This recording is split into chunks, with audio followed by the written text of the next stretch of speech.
Welcome to Asgardians TechX, the online channel for your daily science and technological news, trending topic and update about the future of humanity, space, agriculture and science at large. Please before watching don't forget to subscribe, like and comment on my channel on how to improve it, and on topics which you want to hear more about. SpaceX ready to begin training astronauts for first private spacewalk. SpaceX could conduct the first private spacewalk in history as few as 6 months from now. Two members of the Polaris program say that SpaceX could begin training private astronauts for the first private spacewalk in spaceflight history as early as May or June 2022.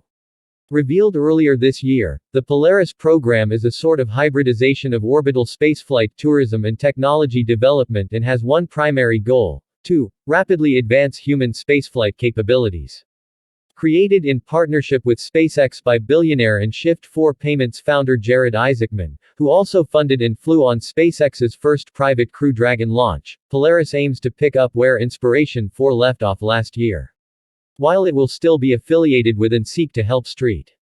Jude Children's Research Hospital, the Polaris program will focus on the development of several crucial technologies that SpaceX will need to accomplish its ultimate goal of spreading humanity throughout our solar system.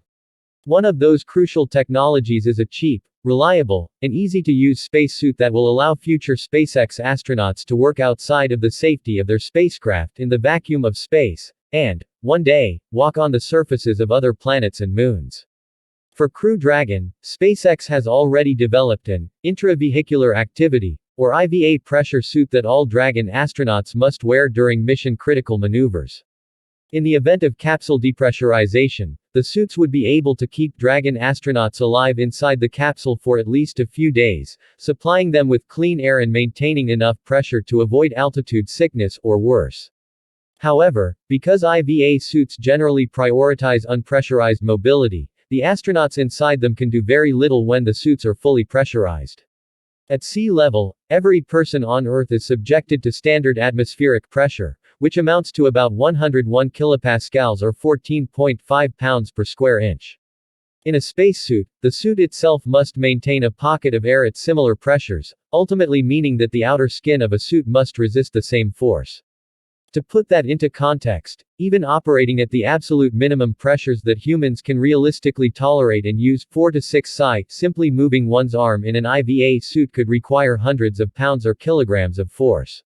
Even in NASA's aging extravehicular activity (EVA) spacesuits, which feature mechanical joints and other upgrades meant to make movement and life easier inside them, spacewalks are one of the most brutal and exhausting physical activities conceivable, requiring extraordinary levels of near-constant exertion for hours on end. According to comments made to Spaceflight Now by Jared Isaacman and by pilot Scott Poteet in an interview covered by Americaspace, SpaceX's first EVA suit will be quite basic. To some extent, they will be heavily modified versions of SpaceX's existing IVA suit design, but with much more advanced thermal management, an improved helmet, visor, and, most importantly, the addition of a number of mechanized joints. As was the case with early NASA EVA suits developed in the 1960s, SpaceX's first EVA suits will receive consumables, power, and communications through cables, tethers that connect to Dragon's life support. It will take SpaceX some time to develop a miniaturized, portable life support system as safe and capable as the packs used on NASA's EVA suits. A tethered EVA suit will still allow SpaceX or private astronauts to perform EVA and work on or inspect the exterior of their Crew Dragon or Starship spacecraft, capabilities that could save lives in certain emergency scenarios. SpaceX's first priority, then, will be to make sure that the basics work well in space and that the suits actually allow astronauts to perform tasks that require good finger and limb dexterity without immediately exhausting themselves. You're adding lots of redundancies in the suit that don't exist today, since it's more last line of defense, Isaacman said, referring to the differences between SpaceX's current suit and the new extravehicular spacesuit. You have a new visor, new seals, then mobility, joints everywhere for increased mobility and dexterity in the fingers and such. I think, visually, it will be more along the lines of what it currently looks like, but very much like a new suit. Spaceflight Now, May 10, 2022. The first of up to 3 Polaris missions, Polaris Dawn, is currently scheduled to launch as early as November 2022. All 4 private astronauts, made up of 2 Polaris employees and 2 SpaceX employees, will wear the new EVA suits in place of their usual IVA suits, while only 2 members of the crew will ultimately attempt to exit the capsule and perform a single EVA that could last roughly 30 to 90 minutes. To do so, the entire Dragon will be depressurized and one of 2 hatches will be opened, while the other 2 EVA-suited astronauts will simply remain in their seats. Regardless of the outcome, it will be the first private spacewalk in the history of spaceflight. The astronauts training to prepare for Polaris Dawn will focus heavily on the EVA, offering either the 2 chosen crew members or all 4 candidates an opportunity to experience deep-sea diving and test EVA suits both underwater and inside a Dragon capsule simulator. Beyond supporting SpaceX's EVA spacesuit development, Polaris Dawn's crew will also conduct a range of science experiments, attempt to connect to high-speed internet in orbit through Starlink laser links, and even try to break the record for the highest Earth orbit reached by a crewed spacecraft, 1400 km, 870 miles. A Tesla Megapack caught fire last July in Australia. We now know what happened. Last July, a Tesla Megapack in the 300 megawatts, 450 megawatt-hours Victoria Big battery caught fire while it was being tested. The fire spread to another battery, resulting in 2 Megapacks in the installation being destroyed. An investigation into the incident was promptly initiated a few days later. The results of the investigation have now been made public. According to a technical report written by experts at Fisher Engineering and the Energy Safety Response Group, ESRG, the Victoria fire last July was caused by a liquid coolant leak, which caused arcing within the Megapack's battery modules. The most likely root cause of the fire was a leak within the liquid cooling system of MP1 causing arcing in the power electronics of the Megapack's battery modules.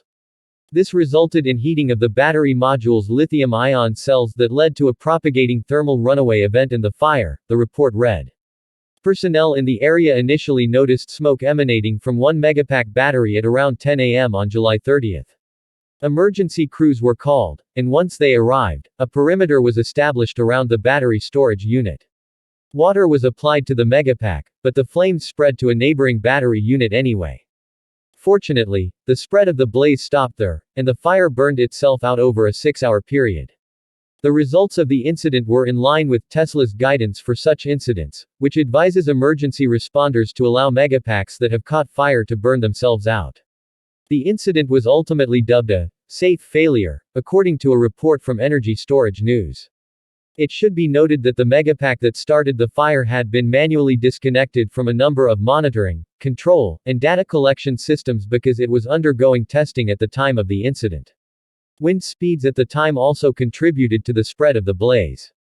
Tesla, for its part, has implemented a number of procedural, firmware, and hardware mitigations to avoid similar incidents from happening in the future. These include improved coolant system inspections during Megapack assembly, additional alarms to the coolant system's telemetry data to identify and respond to a possible coolant leak, and the installation of newly designed, thermally insulated steel vent shields within the thermal roof of all Megapacks, among others. The results of the Victoria Megapack fire's investigation could be viewed below. Tesla Deface jury in litigation over Model S crash in 2018. Tesla will face a jury in litigation over a 2018 Model S crash, resulting in the deaths of Barrett Riley and his friend, Edgar, in Florida. The trial may be set for July. On May 8, 2018, Barrett Riley was driving his father's Model S with his friend, Edgar, in the passenger seat. Riley lost control of the vehicle while driving at 116 miles per hour. He ran into the concrete wall of a house in Fort Lauderdale, resulting in the Model S catching on fire. Riley and his friend died in the incident.